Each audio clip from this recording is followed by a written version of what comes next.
Can the Milwaukee Bucks get past the Brooklyn Nets? Let's get into this.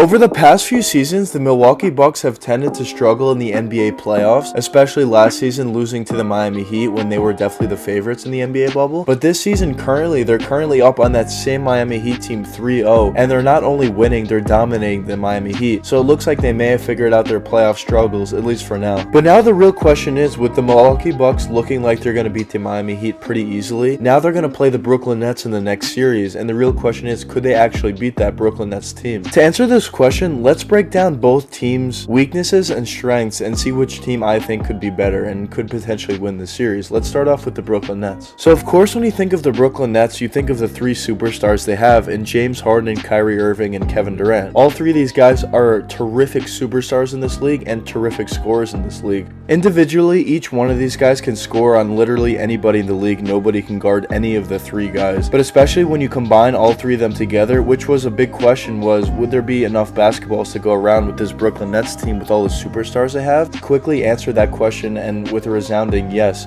because these three superstars play together so well and efficiently that it's literally impossible to guard this team. The Nets run their offense based on either James Harden, Kevin Durant, or Kyrie Irving take the ball and kind of isolate in a way to try to get a shot for themselves, and if the other team, the defense, brings a double team, they are very willing passers, so they kick out to one of their wide open shooters, and the guys like Joe Harris are a perfect fit for that team because he's an amazing shooter in this league, and he gets so many open threes when there's three other superstars on your team. It's very difficult to guard all those three superstars and all the shooters together, which makes them so prolific on the offensive end. It's not like there's three superstars in this team and they just take turns isolating and destroying their defenders. They actually play extremely well as a team, and that's the biggest reason why they've had so much success in the offensive end. I say this in a bunch of my videos, but when you have superstars on your team and you just take turns isolating, you could definitely get pretty far into the playoffs and do extremely well in the regular season, of course. But when it really comes down to winning a championship, it's going to be a lot tougher because teams at that level, if you talk about the Lakers or whoever you would face in the finals, are definitely going to know how to defend that isolating style, and it makes it easier on the defense to defend it, which would be a downfall for these superstars taking turns just isolating. So the fact that they're playing so well together and as a team and having great ball movement on that Brooklyn Nets team is really the reason why they're such heavy favorites this year. So this Brooklyn Nets team offensively is absolutely unstoppable, and for the Milwaukee Bucks, they're not going to be able to stop this team, so they're going to have to try to beat this team in another way. But the Brooklyn Nets definitely do have some weaknesses to their game, of course, like any team would. I do think the Brooklyn Nets defense is definitely a weakness to their game, and I have said in videos in the past that I think the fact that everyone was saying the Nets have such bad defense was a little overrated, and I still do agree with that because the Nets do play great defense in spurts, but they just don't play great defense consistently. That's why I say their defense is their weakness. And in the playoffs, when it comes down to it, the offense slows down, so that could be a real benefit to the Milwaukee Bucks in terms of their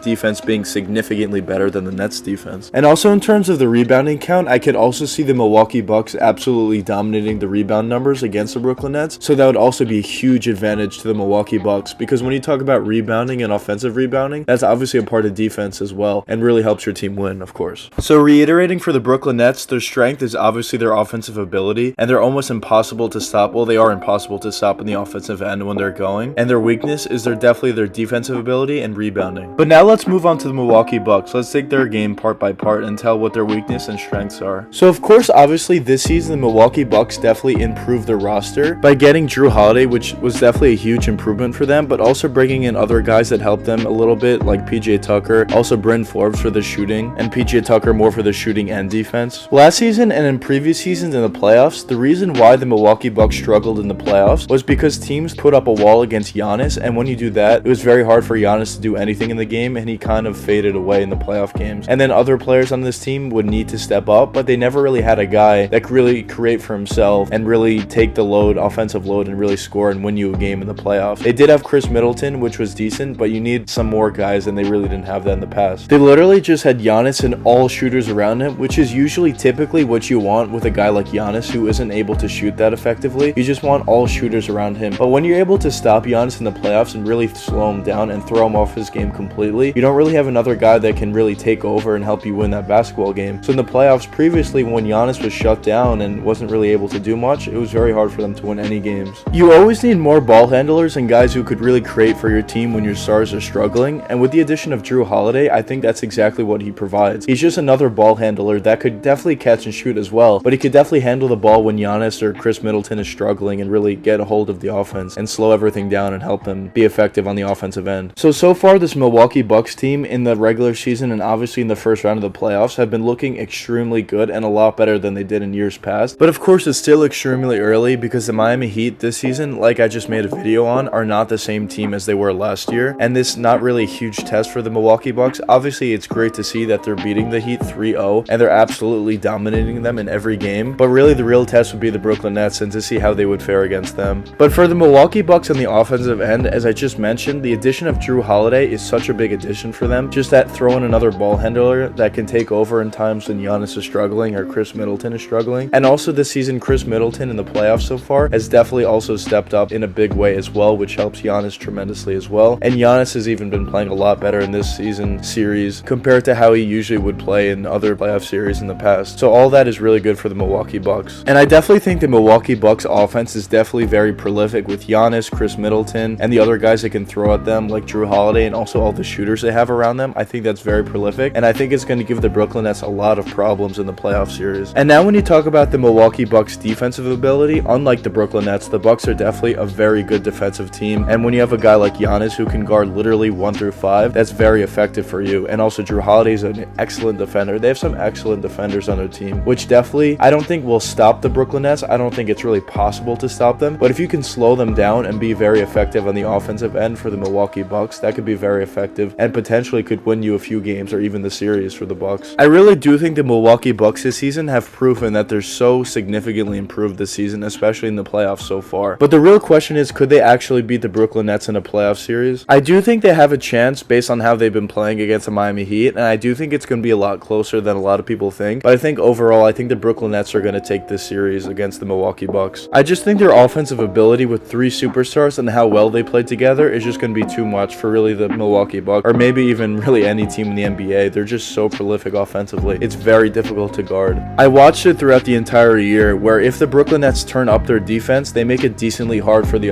other team to score the basket, and literally KD just walks up the court and pulls up from 3-point range and just hits the shot easily. Offensively, they just score so easily and effectively, it's very difficult to stop for any team. But I definitely do think the Milwaukee Bucks are super improved this season, and I think they do have a chance, and I could see a world where they do win the series, but my pick would definitely have to be for the Brooklyn Nets. And believe me, I definitely don't like the Brooklyn Nets. I'm a huge New York Knicks fan, so I don't want to see them win, but I just have to be realistic here. I think their team is too talented not to win the chip this year. But let me know what you guys think in the comments. Do you think the Milwaukee Bucks could potentially win this playoff series against the Nets, or do you think the Nets will win this playoff series? But anyways, I hope you guys enjoyed the video, and if you did enjoy, please leave a like and subscribe. It really helps me out a lot. Until the next time, peace out, guys.